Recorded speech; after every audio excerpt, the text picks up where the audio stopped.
The morning Katrina walked into my office with her father and a stack of legal documents. She was wearing the same navy blazer she'd worn to her Harvard Business School graduation 7 years earlier. She'd ironed it. She'd planned this moment. She looked at the employees I'd hired, the servers humming in the glass-walled data center I'd built from nothing, the logo I'd designed on a napkin at a Waffle House at 2 in the morning in 2017. And she said, loud enough for everyone to hear, "I'm here to take what's rightfully mine before this sinking ship goes completely under." My CFO, Damien, stopped mid-sentence on a phone call. My head of engineering, Priya, looked up from her monitor. The receptionist, a 23-year-old kid named Tyler, who'd turned down a job at Google to work for us, stood frozen with a coffee cup in his hand. I didn't say a word, because what Katrina didn't know, what her father and his attorneys didn't know, was that the night before, at 11:47 p.m., I had received a wire transfer confirmation for $94.3 million. We had just closed the largest Series C round in Austin, Texas tech history. And I had known for 3 weeks that it was coming. I want to tell you about the 7 years between that Waffle House napkin and that morning in my lobby. I want to tell you about what it costs to build something from absolutely nothing, about what it does to a marriage when one person's career is accelerating and the other person is eating instant ramen and sleeping on an air mattress in a one-bedroom apartment in East Austin because the company needs the money more than they do. And I want to tell you about what happened after Katrina walked through those doors, because the truth, the real, complicated, devastating truth, is not what you're expecting. If this is the kind of story that hits close to home, the kind that makes you think about ambition, about marriage, about what we owe each other when we're chasing something bigger than ourselves, hit that subscribe button right now and drop a comment below. Have you ever been underestimated by someone who was supposed to believe in you? Because I want to hear it. Let's get into this. My name is Noah Calloway. I grew up in Beaumont, Texas, which is not a place people usually associate with tech entrepreneurship.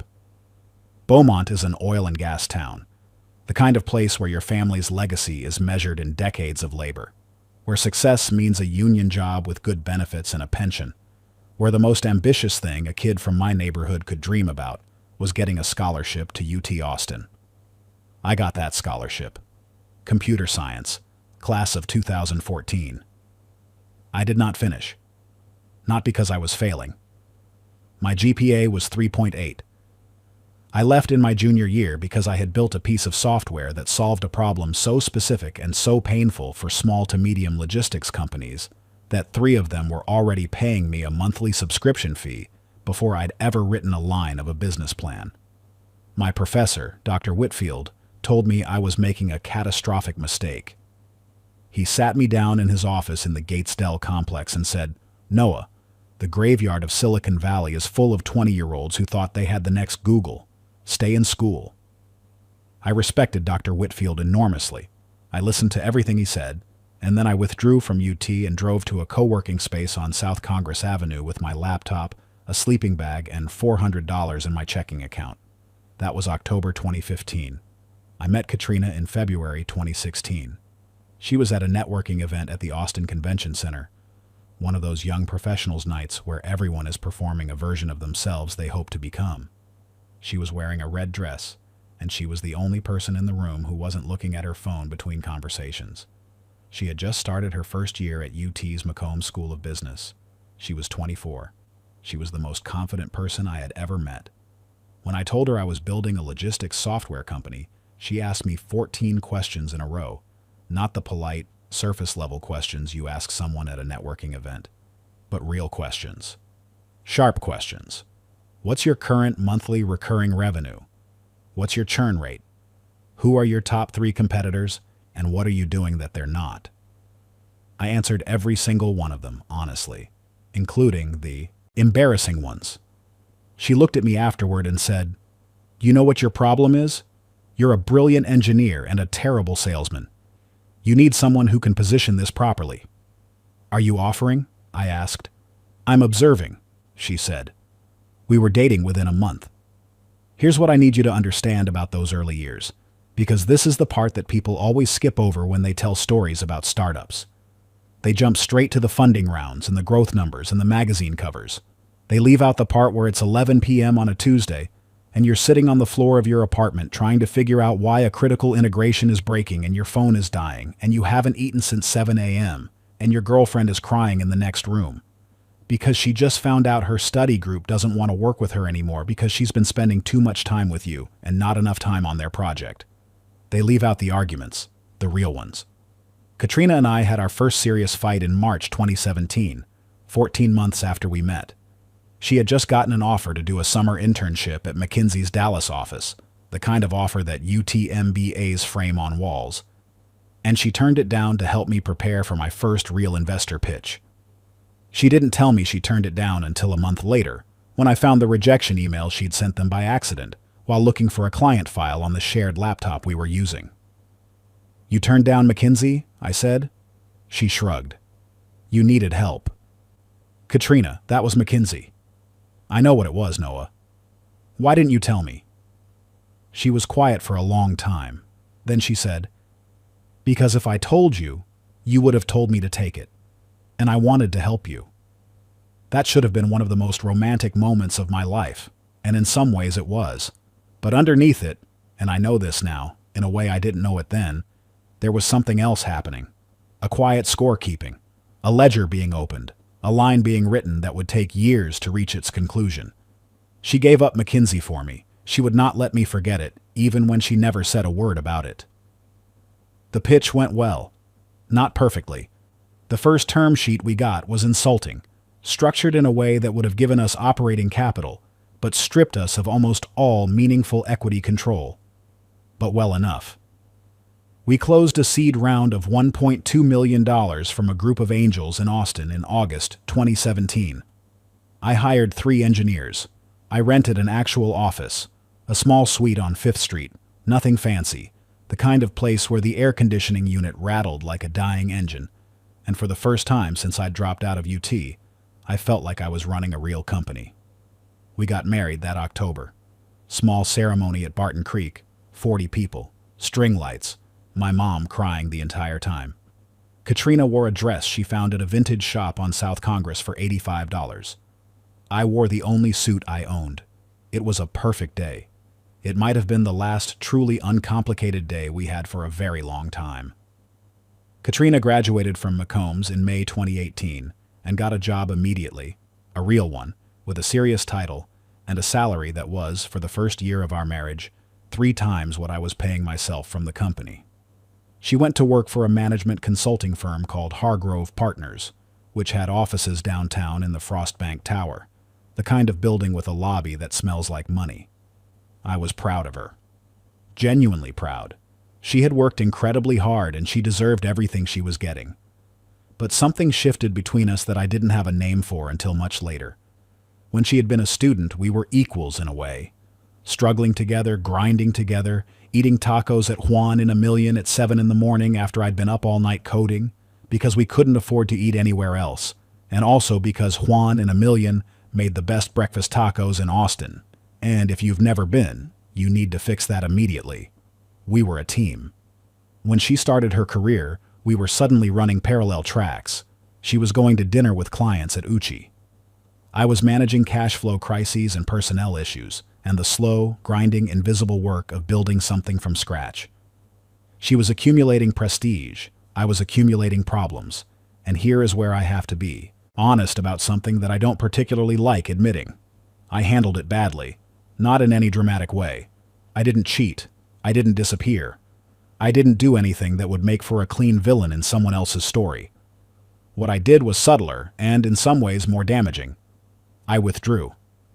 I became obsessed with the company to the point where Katrina felt like she was living with someone who was physically present but mentally 1,000 miles away. I canceled dinners. I forgot anniversaries. Not all of them, but enough. I talked about the business constantly when we were together and couldn't talk about anything else. She told me once, sitting at the kitchen table of the house we'd bought in Terrytown, we'd upgraded from the apartment by then, 2019, the company was doing well.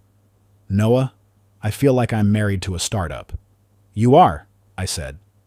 I thought I was being funny. She didn't laugh. The consulting work was sharpening Katrina in ways I admired from a distance. She was becoming formidable, sharper in meetings, more confident in her analysis, more precise in the way she communicated.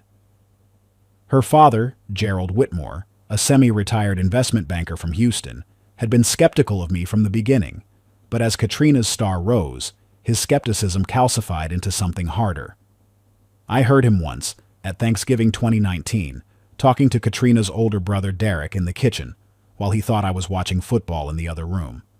"The company is a house of cards," Gerald said. "He has no formal education, no real business training.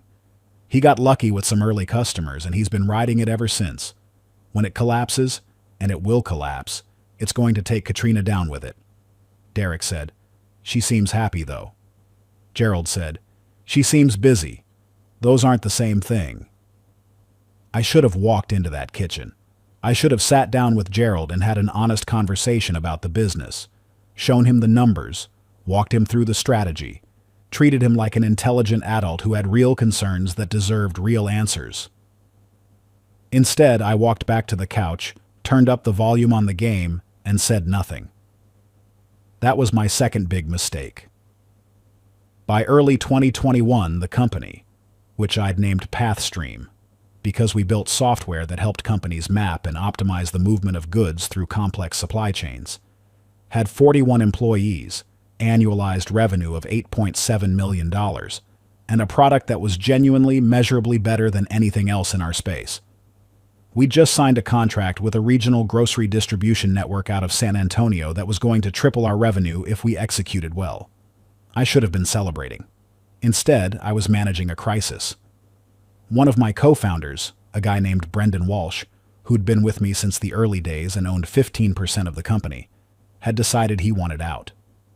He'd gotten an offer from a well-funded competitor, and he wanted to exercise his shares immediately at a valuation we couldn't support without raising more money. Brendan and I had been close. He'd been in my wedding. His kids called me Uncle Noah. The negotiation over his exit was one of the most painful things I'd ever been through professionally, and it consumed about 60% of my mental bandwidth for 4 months. During those 4 months, Katrina got promoted to senior manager at Hargrove.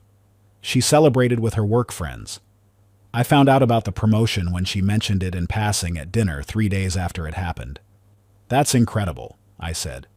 "Why didn't you tell me?" She looked at me with an expression I'd seen before and still couldn't quite read. "You've been a little preoccupied," she said. "With a company I'm building for us," I said. "For us," she repeated. Not as a question. More like she was testing the weight of the phrase, checking whether it held. April 2022. Katrina made partner. Hargrove Partners doesn't give out partnerships the way some firms do. There are 7 partners in the Austin office. Katrina became the youngest partner in the firm's history. 30 years old, 6 years out of business school. It was an extraordinary achievement, and I want to be clear, she earned every bit of it. The woman is brilliant and relentless, and she deserved it completely. Her father threw a party. Gerald Whitmore rented out the private dining room at Uchiko on North Lamar.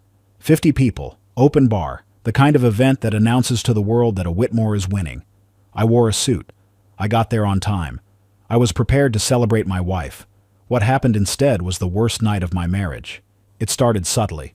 Gerald's toasts, and there were 3 of them, which should tell you something. Each mentioned Katrina's accomplishments in explicit detail and mentioned me in the way you might mention weather. A fact of the environment. Unavoidable, but not particularly interesting. Katrina's colleagues from Hargrove knew her as Katrina Whitmore. Not Katrina Calloway. Not Mrs. Calloway. Whitmore. I noticed this partway through the evening and filed it away in the part of my brain that I was trying to keep quiet for the night. Then Gerald pulled me aside near the bar around 9 o'clock. He was 3 glasses of scotch in, which for Gerald Whitmore meant he was precisely as controlled as he always was, but slightly more honest. "Noah," he said, "let me ask you something man to man." "Sure," I said. "How long are you planning to keep running that company?" "As long as it takes," I said. "Takes for what exactly?" "To build something that matters." He nodded slowly. in the way that people nod when they've already decided you're wrong, and they're just waiting for you to finish talking. Katrina's trajectory is extraordinary. She's going to be running a practice group within 3 years. She could be managing partner within 10. What she doesn't need, he said this part carefully, like he'd rehearsed it, is a liability. I'm not a liability. You're a dropout who runs a small software company that has never turned a significant profit. You've been at it for 7 years. That's not a startup anymore, Noah. That's just a small business. I put my drink down. Gerald, with respect, you don't actually know what you're talking about. He smiled. I've been in finance for 35 years. I know exactly what I'm talking about. Before I could respond, Katrina appeared at Gerald's elbow. She'd heard enough to know the shape of the conversation. And here is where the night broke open. She looked at me. Then she looked at her father. And I have replayed this moment 10,000 times in the year since it happened, she said, in a voice loud enough for the 6 or 7 people standing nearest to us to hear clearly. Daddy's right, Noah. I've been thinking about this for a while. The company isn't going anywhere. Maybe it's time to be realistic. Maybe it's time you let someone with actual business experience take the wheel before it sinks completely. The room didn't go quiet. It was a big party and only a handful of people heard her. But the handful who heard her included Katrina's brother Derek, 2 of her senior colleagues from Hargrove, and my old friend from the company's early days, a guy named Elijah Turner, who had been one of my first investors and who was there as my guest. I looked at my wife. I said nothing. I picked up my drink. I finished it. I set the glass down on the bar, and I walked to the coat check, and I got my jacket, and I left. I did not make a scene. I did not say anything cruel. I did not do anything I would be ashamed of in the morning. But I also did not sleep that night. I sat in my home office in Terrytown, and I looked at the email that had been sitting in my inbox for 6 days, an email from Sequoia Capital's Austin-based partner, a woman named Rachel Goddard, indicating that they were prepared to lead our Series C at a pre-money valuation of $87 million, with a total round size of $95 million, and I made a decision. I called Rachel at 6:30 in the morning. I need to accelerate the closing timeline, I said. How fast? She asked. 24 hours if possible. There was a pause. That's aggressive. I know, can you do it? Another pause. The docs are essentially ready. It's paperwork at this point. Let me make some calls. At 11:47 p.m. the following evening, the wire hit. $94.3 million. There is a version of this story where I tell you that I handled those months gracefully, that I communicated clearly, showed up emotionally, balanced the crisis at work with the relationship at home. I would like to be that person. I am telling you about the person I actually was. The night Brendan and I finally reached a buyout agreement, I got home at 1 in the morning. Katrina was awake, sitting in the kitchen with a glass of wine, reading something on her laptop. She looked up when I came in. She didn't say anything hostile. She didn't complain. She just looked at me the way people look at something they've been waiting a long time for, and she said, "Are you hungry?" "I ate at the office," I said. She nodded and went back to her laptop. I should have sat down next to her. I should have said, "Actually, I don't want food. I want to tell you how this week felt. I want to know how your week felt. I want to remember that we are 2 people who chose each other and that choice is supposed to mean something." Instead, I said, "I'm exhausted. I'm going to bed." She said, "Okay." And we both pretended that was fine. That was the pattern. Not dramatic, not explosive. Just 2 people standing in the same kitchen, eating at the same table, sleeping in the same bed, and becoming stranger to each other every month. The kind of distance that doesn't show up until one day you're at a party celebrating your wife's promotion, and you realize you don't actually know what she's proud of anymore. You know the title. You don't know what the work means to her. You stopped asking. The period between the Brendan situation and the Series C closing was 14 months. 14 months where Pathstream went from 41 employees to 78, where we brought on our second major enterprise client. where Rachel Goddard from Sequoia first reached out to ask whether we were open to conversations about growth capital, an email I read 3 times before I was willing to believe it meant what it said. Those 14 months were also the period where Katrina and Gerald had, apparently, a series of conversations about our marriage and about the company that I was not part of and did not know about until much later. I found out about them in stages, the way you find out about things that were hidden from you. A comment here, a silence there, the particular way someone changes the subject. Gerald had been lobbying Katrina for over a year to formalize her position relative to Pathstream's assets. His argument, as best I can reconstruct it, was this.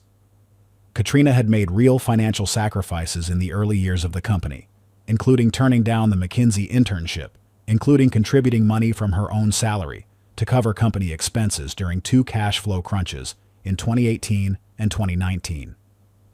In Gerald's view, this meant she had a legitimate claim to a meaningful share of the company, and that if the company ever failed, which he considered likely, she deserved protection. He was not entirely wrong about the logic. The part he was wrong about was the execution. The part he was catastrophically wrong about was encouraging his daughter to walk into my office unannounced with attorneys, rather than sitting down with me like adults and having an honest conversation about what she needed and what she was afraid of. But Gerald Whitmore had decided, years before that morning, that conversation with me was a waste of his time. He had made up his mind about me in 2016, standing in his Houston living room, listening to his daughter describe the man she was dating. A dropout, a startup founder, someone without credentials. And he had never revised that judgment no matter what happened, no matter what the company became. That is the most dangerous kind of person in any room. Not the person who is wrong, but the person who is wrong and certain. I went to the office early the next day, 7 a.m. I was at my desk when Damien arrived at 8, and I told him what was coming. Then Priya. Then our head of sales, a woman named Courtney Ung, who had joined us from Salesforce 2 years earlier, and who had worked harder than anyone to close the deals that made this round possible. I told them all before 9 a.m. At 9:30, Katrina walked through the front door of Pathstream's offices at 801 Barton Springs Road. She was with Gerald, and Gerald had brought 2 attorneys, men in the kind of suits that announce they are being paid by the hour and proud of it. She was carrying a leather portfolio, and she had an expression I had never seen on her face before. Not angry. Certain. The way people look when they believe they have already won. The lobby went quiet. Tyler stood with his coffee cup frozen in midair. Katrina looked at me across the lobby and said, loud enough for the room to hear, "I'm here to take what's rightfully mine before this sinking ship goes completely under." Gerald nodded behind her, satisfied. One of the attorneys stepped forward and began to say something about marital assets and company valuations and, "Damien," I said. Damien walked over from his office door with a single piece of paper. He handed it to Gerald's lead attorney. The attorney looked at it. He read it twice. His expression changed. Gerald leaned over and read it. His expression changed too. It was the wire confirmation. $94.3 million. Pathstream Technologies, Series C, closed at a pre-money valuation of $87 million. Lead investor, Sequoia Capital. Katrina took the paper from her father. She read it. The lobby was so quiet I could hear the HVAC system running. Finally, Gerald said, in a voice that had lost all of its certainty, "When did this happen?" "Last night," I said. 11:47 p.m. Katrina looked up from the paper. Her eyes met mine. "I want to tell you that I felt triumphant. I want to tell you that after everything, after 7 years, and the Waffle House napkin, and the air mattress, and the Brendan Walsh nightmare, and the Thanksgiving conversation I wasn't supposed to hear, and the party the night before, I felt like I had won. But that's not what I felt. I felt exhausted, and sad, and something that I can only describe as grief, which I know sounds strange given the circumstances. Because standing across that lobby from my wife, watching her absorb the number on that paper, I realized that this moment wasn't a victory. It was a conclusion. It was the last page of a story that had been ending for years, quietly, in all the space between the things we should have said to each other and never did. Gerald and his attorneys left within 20 minutes. They didn't have anything left to say. The legal argument they'd been prepared to make, that the company was a depreciating asset and that Katrina, as a partial marital asset holder, had the right to oversight and potentially controlling interest, collapsed the moment the Series C confirmation hit the table. You don't get to take over a $90 million company on a Thursday morning in Austin, Texas. Katrina stayed. She sat in one of the lobby chairs while the office slowly returned to normal around her. Tyler, bless him, brought her a coffee without being asked. I sat down across from her. We didn't say anything for a long time. Finally, she said, "I didn't know." "I know you didn't." "Noah, She stopped, started again. "Last night at the party, what I said. You said what you thought was true. That's not an excuse." "I didn't say it was." She put her coffee cup down. "I've been so angry at you for so long. And I've been telling myself the anger was about the company, about the risk, about all the things that could go wrong. But sitting here right now, I don't think that's what it was really about." "What was it about?" She was quiet for a moment. "I missed you. I've been missing you for years. And somewhere along the way I turned that into contempt. Because contempt is easier than grief." I heard that. I heard it the way you hear something that you already know, but haven't had words for. "I missed you too," I said. "I just expressed it by working 16-hour days and forgetting your anniversary." She looked at me. Despite everything, something around the edges of her expression softened. "You forgot 2 anniversaries." In my defense, one of them fell during a major product launch. That is not a defense. "I know. I want to be honest with you about what happened next, because I've watched enough of these stories play out, in movies, in videos, in books, to know that the version people usually tell is cleaner than the truth. The version where the wronged party is vindicated, and the person who wronged them either gets their comeuppance or has a dramatic redemption moment, and everyone ends up in the right place. Real life is messier. Katrina and I separated 3 weeks after that morning in the lobby. Not a dramatic separation. We didn't scream at each other or throw things. We sat down at the kitchen table in Terrytown on a Sunday afternoon and had the most honest conversation we'd had in years. And at the end of it, we both admitted that something had broken between us that wasn't going to be fixed by the existence of a Series C round or by being sorry. We are currently in the process of divorcing. It is civil. We have good attorneys and we are trying to do it the right way, which mostly means slowly and expensively, but without cruelty. Gerald Whitmore called me 2 months after that morning. I almost didn't answer. When I picked up, he was quiet for a moment, and then he said, "I owe you an apology." I said, "You were protecting your daughter." He said, "I was dismissing you. There's a difference. You built something real, and I couldn't see it because I'd already decided what you were." It was the most I'd ever respected Gerald Whitmore in the 6 years I'd known him. Pathstream closed a hiring round in July of that year. We now have 143 employees. Our software manages logistics operations for distribution networks across 12 states, including 3 of the largest grocery chains in the American South. We are building toward a Series D. Priya is now my co-CEO. She deserved the title 3 years before I gave it to her, and I told her that when I offered it. Damien bought a house in South Austin. He sends me a photo of his backyard garden every few weeks because he knows it annoys me, and he finds this funny. He is not wrong to find it funny.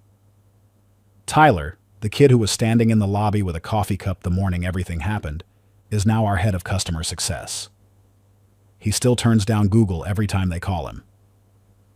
Elijah Turner, my old friend who witnessed the party, texted me the morning after the wire closed with 4 words. "Told you. Keep going." I kept those 4 words. I look at them sometimes. And Katrina? Katrina made managing partner at Hargrove last spring. She's running their operations practice group. She is extraordinary at what she does, and she is going to be one of the best in her field.